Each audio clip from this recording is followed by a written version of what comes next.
उत्तम में उत्तम है ब्रह्म ज्ञान। तो ब्रह्म परमात्मा के विषय का ज्ञान पाकर अज्ञान मिटा दे अपना, फिर कोई डर नहीं पतन का। तो पानी 80 डिग्री पर गर्म हो गया, 70 पर 80 पर, और फिर छोड़ दिया तो फिर डाउन हो जाएगा। अगर 20, 25, 30% और कर लिया तो वो पूरा हो गया काम उसका। तो ये बात जो जानते हैं वो जानते हैं, बाकी के लोग खप जाते हैं अपने मन के इरादे पूरे करते करते। और मन के इरादे पूरे हुए तो सब लोग मन के इरादे पूरे करके संसार में भटक रहे, कौन सुखी है? हे राम जी, संसार समुद्र के तरने को ज्ञानवानों का संग करना और जो विकृत निर्वैर पुरुष हैं उनकी भली प्रकार से टहल करना, इससे अविद्या का अर्धभाग नष्ट होगा। तो आत्मविद्या कैसे मिले उसका उपाय बताते हैं राम के गुरु जी। संसार समुद्र के तरने को ज्ञानवानों का संग करना और जो विकृत निर्वैर पुरुष हैं उनकी भली प्रकार से टहल करना। जो निर्वैर पुरुष हैं, जिनको आत्मज्ञान मिल गया, पा लिया, ऐसे पुरुषों का संग करना और ऐसे ब्रह्मज्ञानी महापुरुष की भली प्रकार से टहल करना चाहिए, उनकी आज्ञा में रहना चाहिए, उनकी प्रसन्नता का ख्याल रखकर निर्णय करना चाहिए। तो आत्मविषयणी बुद्धि बनेगी। दिखावटी व्यवहार एक बात है और वास्तविक में ठोस व्यवहार दूसरी बात है। ठाठ माठ से शादी किया तो क्या ठाठ माठ से शादी वाले जोड़े सब सुखी हो गए क्या? और जितने हमने देखे कि जितने बड़ी बड़ी होटलों में ठाठ माठ से करते हैं उतनी उनके लगभग जीवन में खिन्नता ज्यादा देखी जाती। ठाठ माठ से खुशी का कोई संबंध नहीं, ठाठ माठ से शांति का कोई संबंध नहीं, समझ से शांति का संबंध है, सच्चाई से शांति का संबंध है, सद्भाव से शांति का संबंध है, दिखावे से शांति का संबंध नहीं। दिखावे से तो अहंकार का संबंध है और अहंकार का विनाश के साथ संबंध है, अशांति के साथ संबंध है। तो आत्मविषयणी बुद्धि होती तो आत्म शांति से विचार करता, लेकिन जगत विषयणी बुद्धि होती तो फिर दे धमाधम। दुख भगवान ने नहीं बनाया, प्रकृति ने नहीं बनाया, जगत विषयणी बुद्धि के कारण दुख बना। जगत में उलझ रहे, न खाने का खाते तो बीमार पड़ेंगे, न सोचने का सोचते, न करने का करते तो अशांत होंगे।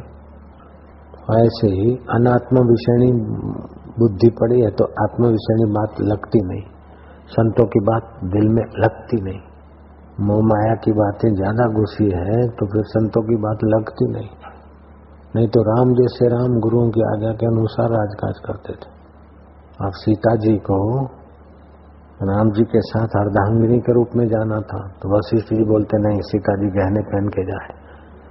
बकने वाले लोग बक रहे थे, ये महाराज क्या करते, जैसा पति ऐसा पत्नी को जाना चाहिए। हस्तक्षेप किया वशिष्ठ ने कि सीता तो सजी धजी राम महारानी होके जाएगी। महाराज बलकल है, राक्षस है, लुटेरे हैं जंगल में, और सीता गहने पहन के जाए और राम तपस्वी का रूप लेके जाए कि हाँ ऐसे ही होगा। वो निंदा करने वालों ने तो खूब किया वशिष्ठ की निंदा, लेकिन वशिष्ठ ने हस्तक्षेप किया, सीता जी गहने पहन के ही गई। और बाद में पता चला कि वही गहने सीता जी फेंकती गई और वही अंगूठी की निशानी राम जी ने हनुमान को दी और सीता जी को परिचय दिया कि हमारा दूत है। और वशिष्ठ जी ने हस्तक्षेप किया कि वनवास सीता को नहीं मिला, राम को मिला है, राम वनवासी होके जाए, सीता वनवासी होके नहीं जाएगी। लोग बोलने लगे इनका क्या जाता है पति पत्नी में, मंगनी तो जनक राजा ने कराई, कन्या जनक की है और बेटा दशरथ का है, और वनवास कई के थ्रू है, तो वशिष्ठ जी क्यों डिस्टर्ब करते? अरे मूर्खो, वशिष्ठ की कृपा है इसलिए बीच में डिस्टर्ब करते, डिस्टर्ब नहीं करते, डिस्टर्ब से बचाते। हे राम जी, जैसे वानर चपलता करता है वैसे ही आत्म तत्व से विमुख अहंकार रूपी वानर वासना से चपलता करता है। जैसे गेंद हाथ के प्रहार से नीचे और ऊपर उछलता है, वैसे ही जीव वासना से जन्मांतरों में भटकता फिरता है, कभी स्वर्ग, कभी पाताल और कभी भूलोक में आता है, स्थिर कभी नहीं होता। इससे वासना को त्याग कर आत्म पद में स्थित रहो। हे तात, यह संसार रात्रि की मंजिल है, देखते देखते नष्ट हो जाती है। इसको देखकर इसमें प्रीति करना और इसे सत्य जानना ही अनर्थ है। इससे संसार को त्याग कर आत्म पद में स्थित हो रहो। चित्त की वृत्ति जो संसरण करती है, इसी का नाम संसार है। बड़ा आश्चर्य है कि मिथ्या वासना से जीव भटकते फिरते हैं, दुख भोगते हैं और बारंबार जन्म लेते और मरते हैं। बड़ा आश्चर्य है कि विषय रूप वासना के वश हुए जीव अविद्यमान जगत को भ्रम से सत्य जानते हैं। हे साधु, जो इस वासना रूपी संसार से तर गए हैं, वे वास्तव में धन्य हैं। वे प्रत्यक्ष चंद्रमा की तरह शांत हैं। जैसे चंद्रमा अमृत रूप, शीतल और प्रकाशमान है और सबको प्रसन्न करता है, वैसे ही ज्ञानी पुरुष भी। इससे तू धन्य है जो तुझे आत्मपद पाने की इच्छा हुई है। यह संसार तृष्णा से जलता है। जिनकी चेष्टा तृष्णा संयुक्त है, उनको तू बिलाव जान। जैसे बिलाव तृष्णा से चूहे को पकड़ता है, वैसे ही वे भी तृष्णा से युक्त चेष्टाएं करते हैं। मनुष्य शरीर में यही विशेषता है कि वह किसी भी प्रकार से आत्मपद को प्राप्त कर ले। जो नरदेह पाकर भी आत्मपद पाने की इच्छा न करे, तो वह पशु समान है, रहित है, पर वह उसको विकारी जानता है। वास्तव में तुम 6 विकारों से रहित हो। कौन से 6 विकार? कि जायते जन्मना, वर्धते बढ़ना, परिणमते बदलना, क्षीयते क्षीण होना, विनश्यते मर जाना। इस प्रकार के विकार शरीरों में है, तुम्हारे में नहीं है। लेकिन जो तुम हो उसका पता नहीं है, क्योंकि आत्म विषयणी बुद्धि नहीं है। और जो तुम नहीं हो, अविद्यमान शरीर है, उसको तुम मैं मानकर अविद्या में ही घूम रहे हैं। तो ये 6 विकार शरीर में है। जन्मना, दिखना, बढ़ना, बदलना, परिणाम पाना, क्षीण होना और नष्ट होना, ये 6 शरीर के पीछे। 6 विकार शरीर के, 5 उर्मियां, भूख, प्यास, ताप, सर्दी, गर्मी, क्षोभ, ये सब मन के विकार है। प्राणों के और मन के विकार है। लेकिन जो मन के तन के विकार है, वो अपने मानते, और अपन क्या है उसका पता नहीं। और सब मेहनत कर करके बेचारे थक रहे। कोई शांति नहीं, कोई ईश्वर का ज्ञान नहीं, कोई पूर्ण जीवन से संतुष्ट नहीं। तो आत्म संतोषिणी मति बढ़ानी चाहिए। आत्मा परमात्मा की सिद्धि विधि से भी होती है, निषेध से भी होती है। विधि से क्या? कि इसमें गहराई में चैतन्य परमात्मा है। जैसे दूध में सफेदी छुपी है, ऐसे जैसे तिलों में तेल भरपूर है, अथवा तो यूं कहें जैसे आकाश सब में है, ऐसे ही आत्म चेतना सब में है। इतना सूक्ष्म है वो आत्मा परमात्मा। छोटे से बैक्टीरिया में भी आत्म चेतना है। ये हो गया विधि।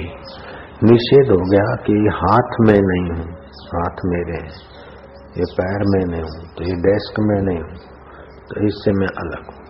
तो ये अलग अलग अलग मैं, तो मैं हाथ से अलग, शरीर से अलग, मन से अलग।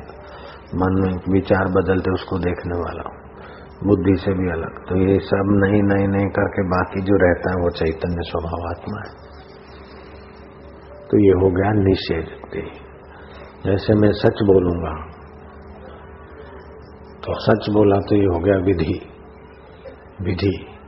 तो सच बोलेगा, सफल हो गया तो अहंकार आ सकता कि मैं तो सच्चा हूं, लेकिन मैं झूठ नहीं बोलूंगा, ये हो गया निषेधात्मक। अब झूठ नहीं बोलूंगा तो सत्य आएगा, लेकिन मैं झूठ नहीं बोलूंगा इसका अहंकार नहीं आता। मैं सच्चा हूं इसका तो अहंकार आता है, लेकिन मैं झूठ नहीं बोलता हूं इसका कोई अहंकार जोर नहीं मारेगा। तो ये विधि वाक्य हो, और दूसरा होता है निषेध वाक्य। तो विधि से भी आत्मा को जानने का, परमात्मा को जानने का उपाय है कि सब कुछ भगवान का है, सब कुछ भगवानमय है। सिया राममय सब जग जानी, करूं प्रणाम जोड़ जुगी पानी। तो ये हो गया विधिवत वाक्य। उमा कहूं मैं अनुभव अपना, सत्य हरि भजन जगत सब स्वप्न। तो भगवान का भजन सत्य है और जगत स्वप्न है, जगत का आकर्षण निषेध कर दिया। ये हो गया निषेध वाक्य। 4 वेद है, 4 वेद की 4 उपनिषद है। साम वेद की छांदोग्य उपनिषद में आता है तत्त्वमसि। जिस परमात्मा को, सत्य को, चैतन्य को तू खोजता है वो तू ही है, लेकिन अपने को देह मानकर भूला पड़ा है। तत्व माना वो चैतन्य ईश्वर ब्रह्म जो सबका हृदय अकाल पुरुष। कबीर ने उसको साहब करके कहा, साहिब तेरी साहिबी घट घट रही समाए, जैसे मेहंदी बीच में लाली रही छुपाए। तो ये विधि वाक्य हो गया। और निषेध वाक्य कि यह तन विष की बेलरी, गुरु अमृत की खान, कबीर जी बोलते। सिर दीजे सतगुरु मिले तो भी सस्ता जान। तो शरीर तो निषेध कर दिया, विष की बेल है, बढ़िया से बढ़िया खाओ फिर भी मलमूत्र बन जाता है। वमन करो तो गंदा हो जाए, एसिडिटी बन जाता है, नहीं हजम हुआ तो जहर बन जाता है, हजम हो गया तो मलमूत्र। और क्या होता है? तो शरीर पॉइजन बनाने की या तो मलमूत्र बनाने की फैक्ट्री है। यह तन विष की बेलरी। तो इस शरीर को मैं मानने का निषेध हो गया, शरीर में आसक्त होना निषेध हो गया। यह तन विष की बेलरी, गुरु अमृत की खान। जिन्होंने आत्मा परमात्मा का अनुभव किया है, ऐसे गुरु अमृत की खान है। सिर दीजे सतगुरु मिले तो भी सस्ता जान। नानक ने कहा, कबीर जी ने एक वाक्य और कहा, कबीरा यह तन जात है, कबीरा यह तन जात है, राख सके तो राख, खाली हाथों वे गए जिनके करोड़ों और लाख। ये तन तो जाता है, लेकिन संपत्ति भी जो आती है वो भी तो छोड़ के जाना है। कबीरा यह तन जात है, राख सके तो राख, खाली हाथों वे गए जिनके करोड़ों और लाख। हाड बड़ा हरि भजन कर, द्रव्य बड़ा कछु दे, अकल बड़ी उपकार कर ले अपना दूसरों का, जीवन का फल ये। कबीरा यह तन जात है, ये तो कहा कबीर है। पानी केरा बुलबुला, ये शरीर क्या है? पानी केरा बुलबुला, माता पिता का पानी का एक बूंद तो है। पानी केरा बुलबुला ये मानव की जात, देखत ही छुप जात है जो तारा प्रभात। अभी तो हंस रहे थे, खेल रहे थे, ये कर रहे थे, और फोन आया कि साहब तो चले गए। अभी तो छाती ठोक के गए थे कि मैं बैठा हूँ, कोई काम काज हो तो मुझे फोन करना। और 2 दिन के बाद फोन किया तो बोले वो तो सेठ तो चले गए। आज तो उनके कलश लेके हरिद्वार जा रहे हैं। अरे भाई 2 दिन पहले 3 दिन पहले तो आए थे। बोले हाँ तो आए, हार्ट अटैक। अभी उनका कलश हरिद्वार लेके जाने का है। कबीरा यह तन विष की बेलरी, तो ये निषेध वाक्य है। गुरु अमृत की खान, ये विधि वाक्य हो गए। तत्त्वमसि, ये विधि वाक्य हो गए, लेकिन देह नहीं है, निषेध वाक्य हो। तो भगवान को, आत्मा को, परमात्मा को विधि वाक्यों से भी पाया जाता है, निषेध वाक्यों से भी पाया जाता है। शुभ कर्म करने में तत्पर रहने से भी पाया जाता है, और अशुभ कर्म छोड़ देने से भी पाया जाता है। जब अशुभ छोड़ देगा तो शुभ करेगा। जो कुछ नहीं करता आलसी हो जाएगा, आलस्य से निद्रा आएगी बिन जरूरी। जिसको जल्दी मारना हो उसको दिन को भी सोने की आदत डाल दो, जल्दी मरेगा, जल्दी बीमार होगा। हाँ, रात को नहीं सोए, बूढ़े हैं, अलग बात है, लेकिन जिनको काम धंधा नहीं और भजन करना है तो वो दिन को सोए तो फिर आलस्य बढ़ जाएगा, आलस्य से निद्रा बढ़ जाएगी, निद्रा से फिर प्रमाद बढ़ जाएगा और प्रमाद से स्मृति क्षीण हो जाएगी, याद नहीं रहेगा। तो आजकल जरा जरा बात भी लिखते हैं फिर भी भूल जाते लोग, स्मृति क्षीण हो गई। तो आलस्य, आलस्य का भाई है, बहन है निद्रा, निद्रा का भाई है प्रमाद, और प्रमाद का परिवार विस्मृति, तमोगुण, रजोगुण, जीवन में से उबान आए, आत्महत्या तक की नौबत आ जाती, वे लोग थक हार जाते संसार से। तो चिंतन ऐसा संसार का करते, चिंतन ईश्वर का करे, विधि वाक्य से करे तो भी ईश्वर का चिंतन करे, निषेध वाक्य से करे तो ईश्वर का चिंतन करे, काम करे तो ईश्वर की प्रीति के लिए करे, ध्यान करे तो ईश्वर की प्रीति के लिए करे, जप करे तो ईश्वर की प्रीति के लिए करे। तो जो अशांत होकर मारकर प्रेत होने को जा रहा है वही भगवान को पाकर मुक्त हो सकता है। इसीलिए सत्संग की बड़ी भारी महिमा है। सत्संग कल्प वृक्ष है, जिस कामना से सत्संग सुना जाता है देर सबेर वो मनोरथ पूरा होता है अगर ध्यान से संयम से सत्संग सुने तो। इसलिए भागवत का एक नाम है कल्पद्रुम, जो कल्पना करो वो पूरी होती है, कल्प वृक्ष। भगवत कथा ऐसी, 1000 अश्वमेध यज्ञ कर ले कोई, सैकड़ों वाजपेयी यज्ञ कर ले, लेकिन भगवत कथा के आगे उनका पुण्य 16वां हिस्सा भी नहीं है। अश्वमेध शास्त्राणि वाजपेयी शतानि च शुक शास्त्र कथायाश्च कलाना हंति शोरिष। 1000 अश्वमेध यज्ञ, सैकड़ों वाजपेयी यज्ञ, भगवत कथा के आगे 16वां हिस्सा भी महत्व नहीं रखते। और भगवत कथा ये कहती है कि भगवान को विधि से भी पाया जाता है और निषेध युक्त विचार से भी पाया जाता है। पाने की तत्परता हो बस, जैसे भूखे आदमी को खाने की तत्परता होती है, प्यासे को पानी की तत्परता होती, थके को आराम की तत्परता होती, ऐसे ही परमात्मा में आराम पाने का, परमात्मा को के ध्यान से तृप्त होना, परमात्मा के ज्ञान से अपना हृदय भरना, ऐसी तत्परता हो, बेड़ा पार हो जाता है। रोजी रोटी में तो क्या है, वो तो पेट भरने की रोजी रोटी है। सच्ची रोजी रोटी तो महाराज सत्य में मन लगे वही है, ईश्वर में मन लगा वही सार। मन में खूब गुण होते हैं, गुण अगर विकसित हो जाए तो बेड़ा पार हो जाए, नहीं तो दुर्गुणों में घसीट लेता है। 5 भूतों में अपने अपने गुण हैं, आग में अपने गुण हैं, वायु में अपने गुण हैं, पृथ्वी में गंध गुण है, क्षमा गुण है, बीजों को उत्पन्न उभारने का गुण है, धैर्य गुण है, जल में द्रव्य गुण है, स्निग्धता आदि आदि सब अपने अपने 5 भूतों में अपने अपने गुण, कुल मिला के 50 गुण है। लेकिन ये 5 भूतों के अपने गुण नहीं है, स्वतंत्र गुण नहीं है, वो चेतन से आए। ऐसे किसी मनुष्य में क्षमा का गुण है, किसी में दान के उदारता का गुण है, किसी में सहिष्णु का गुण है, किसी में सेवा का गुण है, किसी में त्याग का गुण है, किसी में शौर्य का गुण है, किसी में बुद्धिमत्ता का गुण है, और छोटे मोटे हैं लेकिन कोई गुण विशेष विकसित है।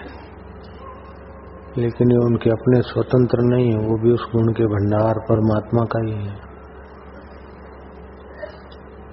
गुलाब में गुलाब की बू है, मोतिया में मोतिया की सुगंध है, लेकिन ये सुगंध इनकी अपनी स्वतंत्र नहीं है। ये पृथ्वी के गंध गुण से इनके संस्कार भिन्न भिन्न से इनमें भिन्न भिन्न गंध है। तो गंध गुण पृथ्वी का है, और पृथ्वी में भी कहाँ से आया कि मूल वो चैतन्य से ही आया। तो जगत में जो भी गुण है, पपैया में ये गुण है, केला में ये गुण है, घी में ये गुण है, दूध में ये गुण है, टमाटे के में ये विटामिन से गुण है, लेकिन आया कहाँ से? तो घूम फिर के आएगा उस चैतन्य सत्ता की अद्भुत लीला है। सात्विक गुण, राजस गुण, तामस गुण, ये सारे के सारे गुण का जो समूह है उसको बोलते प्रकृति, और परिवर्तन होता रहता है। जैसे हमारे शरीर में परिवर्तन होता रहता है। अभी वायु काल, वायु की प्रधानता होगी, नाड़ी देखेगा वैद्य, थोड़ा वायु आएगा तो बोले कोई बात नहीं, वायु काल आ रहा है। वायु काल में वायु दिखे तो कोई बड़ी बात नहीं। फिर रात को 11:30-12 से कुछ मध्यरात्रि का समय पित्त प्रकोप होता है। जिनको किसी कारण गर्मी चढ़ जाती है उनकी रात को नींद खुल जाएगी 12-1 बजे पित्त प्रकोप के कारण। तो थोड़ा सा पानी वानी पी के चुपके से सो जाए तो ठीक, नहीं तो फिर छिकनी बिकनी ले तो सारी रात अच्छी करता रहे। पित्त प्रकोप है। पित्त प्रकोप है, जिनको गर्मी है उनको हरी मिर्च नहीं खाना चाहिए, ज्यादा मिर्च नहीं खाना चाहिए, तीखा भोजन नहीं, लौंग वोंग नहीं खाना चाहिए। फिर कफ प्रकोप आएगा, फिर कफ के 4 घंटे चलेंगे सूरज उगने से 1 घंटा बाद तक। फिर वही वायु चलेगा, फिर दोपहर को पित्त, शाम को सुबह कफ, दोपहर को पित्त, शाम को वायु। वात पीठ कफ, वात पीठ कफ 4-4 घंटे चक्र में बदलता रहता है। तो कैसा है, अनादिकाल से हर मनुष्य के शरीर में होता है। जैसा नियम कर लिया ऐसे तालबद्ध चलता रहता है। एक ऐसा कंप्यूटर है ईश्वर का, ये कंप्यूटर में प्रोग्राम डालते हैं, होता रहता है, ये होता है वो। लेकिन कंप्यूटर बनाने वाला दिमाग किसने बनाया? और जो दिमाग बना वो उसका मनुष्य का शरीर का मूल बीज कैसा है, आंखों से दिखे भी नहीं, माइक्रोस्कोप से देखो तो सैकड़ों गुना बड़ा करके देखो तो जरा सा पूंछ वाला जंतु दिखता। चाहे बैल हो तो भी पूंछ वाला, मनुष्य है तो भी पूंछ वाला कीटाणु है।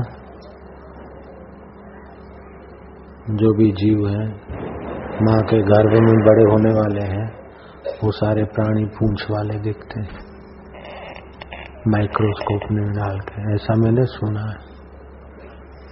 और उसमें से फिर 2 हाथ पैर वाला मनुष्य हो जाता है, उसी पूंछ वाले जंतुओं में से घोड़े की पूंछ वाला हो जाता है, हाथी की पूंछ वाला हो जाता है। तो ये सारी लीला के गुण कहाँ है? प्रकृति में। प्रकृति का अपना स्वतंत्र गुण है नहीं, प्रकृति जड़ है। तो गुण चेतन के हुए तो वो चेतन कैसा सूक्ष्म है, कितना गुण, कितनी लीला।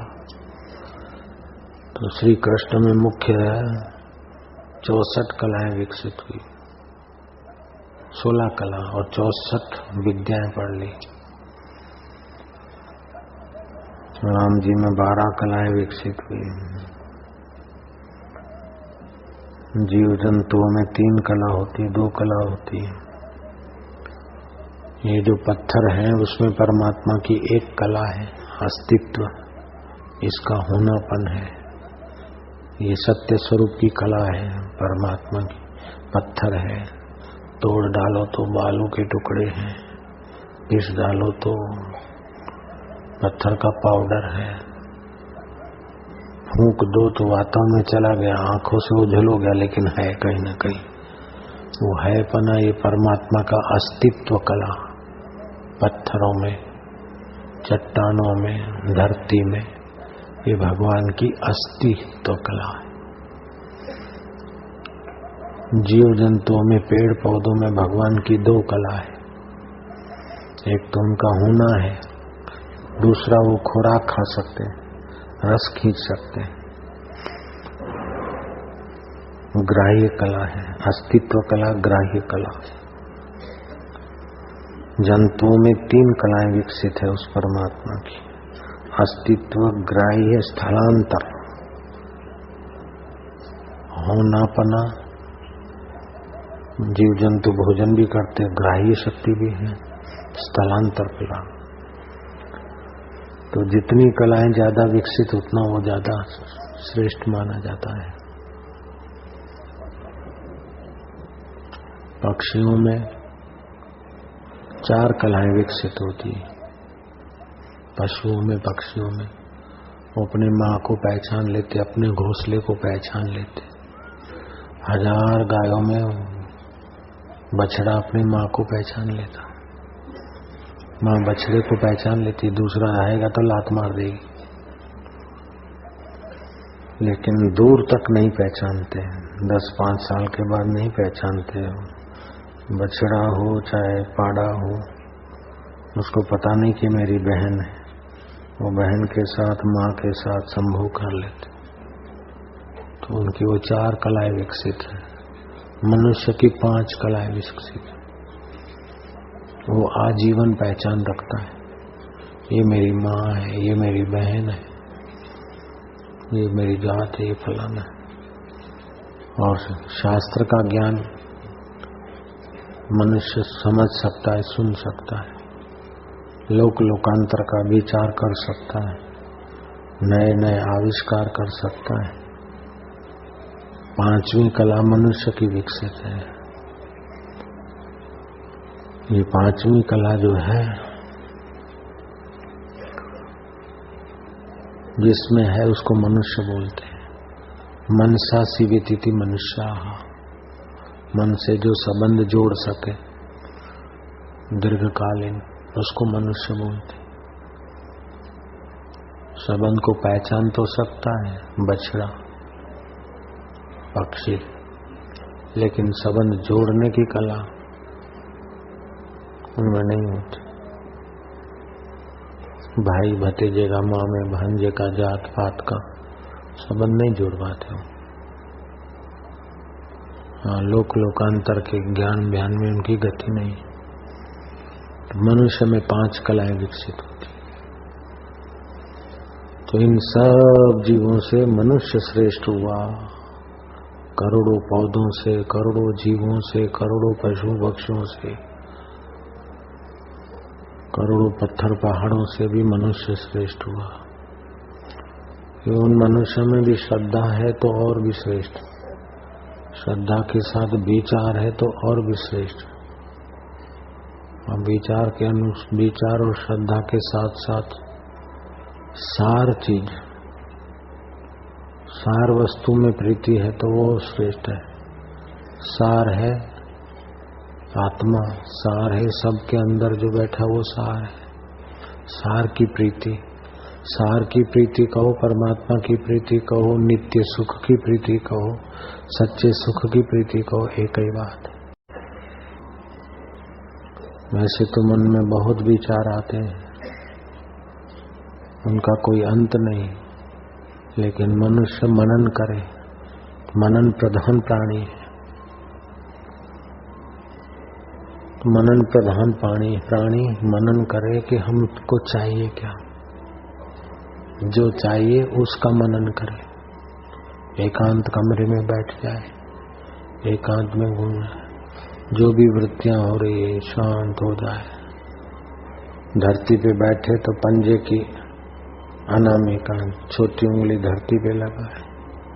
हे वसुंधरा, जैसे तू यहाँ इस कमरे में, हे धरती जैसे तू यहाँ स्थिर है, वैसे तो धरती में घूमती, लेकिन अपनी लौकिक ढंग से तो धरती स्थिर है।